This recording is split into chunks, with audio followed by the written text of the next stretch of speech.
ഗുരുവായൂർ നഗരസഭ പുതിയതായി ആരംഭിച്ച ബയോ പാർക്കിനായി നിർമ്മിച്ച ഗാന്ധി പ്രതിമയെ ചൊല്ലി വിവാദം.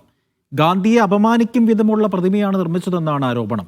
വിഷയത്തിൽ പ്രതിഷേധവുമായി കോൺഗ്രസും BJPയും രംഗത്തെത്തി.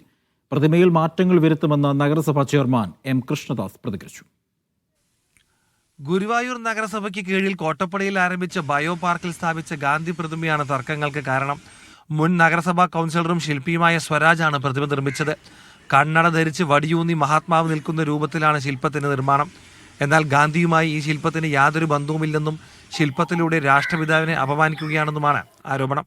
ഈ പ്രതിമ സ്ഥാപിച്ചതിന് നേതൃത്വം കൊടുത്ത മുനിസിപ്പാലിറ്റിക്കെതിരെ ഗാന്ധി അപമാനത്തിന്, ദേശീയ നേതാവിനെ അപമാനിച്ചതിന്, രാഷ്ട്രപിതാവിനെ അപമാനിച്ചതിന് കേസ് എടുക്കണം. വിഷയത്തിൽ പ്രതിഷേധവുമായി എത്തിയ കോൺഗ്രസും BJPയും CPM ഭരണസമിതിക്കെതിരെ കടുത്ത വിമർശനമാണ് ഉന്നയിക്കുന്നത്.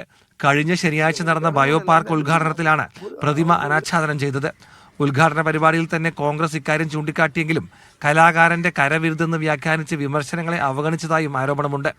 അതേസമയം നഗരസഭ ആഗ്രഹിച്ച പ്രതിമയല്ല നിർമ്മിച്ചതെന്നും നിർമ്മിച്ച പ്രതിമ കൂടുതൽ മനോഹരമാക്കുമെന്നുമാണ് ചെയർമാൻ M. കൃഷ്ണദാസ് നൽകുന്ന വിശദീകരണം. ഇത് കഴിഞ്ഞ് ഇത് കൊണ്ടുവന്ന് ഇവിടെ സ്ഥാപിച്ചപ്പോഴാണ് നമ്മളാരും സാധാരണ കണ്ടുവരുന്ന ഗാന്ധിയുടെ രൂപമായിരുന്നില്ല. ഇതെന്താണ് എന്ന് അദ്ദേഹത്തോട് ചോദിച്ചപ്പോൾ അദ്ദേഹം പറഞ്ഞു, ഞാൻ ആദ്യമേ പറഞ്ഞിരുന്നല്ലോ, ഇതൊരു അബ്സ്ട്രാക്റ്റ് ആണ്, പക്ഷേ ഇത് പൂർണ്ണതയിൽ നമുക്ക് എത്തിക്കാൻ വേണ്ടി കഴിയും. അതിനുവേണ്ടി നമുക്ക് കുറച്ച് സമയം എടുക്കണമെന്ന് മാത്രമേ ഉള്ളൂ. പ്രതിമയുമായി ബന്ധപ്പെട്ടുണ്ടായ വിവാദങ്ങൾക്ക് പിന്നാലെ നഗരസഭയ്ക്ക് മുന്നിൽ കോൺഗ്രസ് ഏകദിന ഉപവാസ സമരം സംഘടിപ്പിച്ചു. വരും ദിവസങ്ങളിൽ ശക്തമായ പ്രതിഷേധവുമായി മുന്നോട്ട് പോകാനാണ് BJPയുടെയും തീരുമാനം.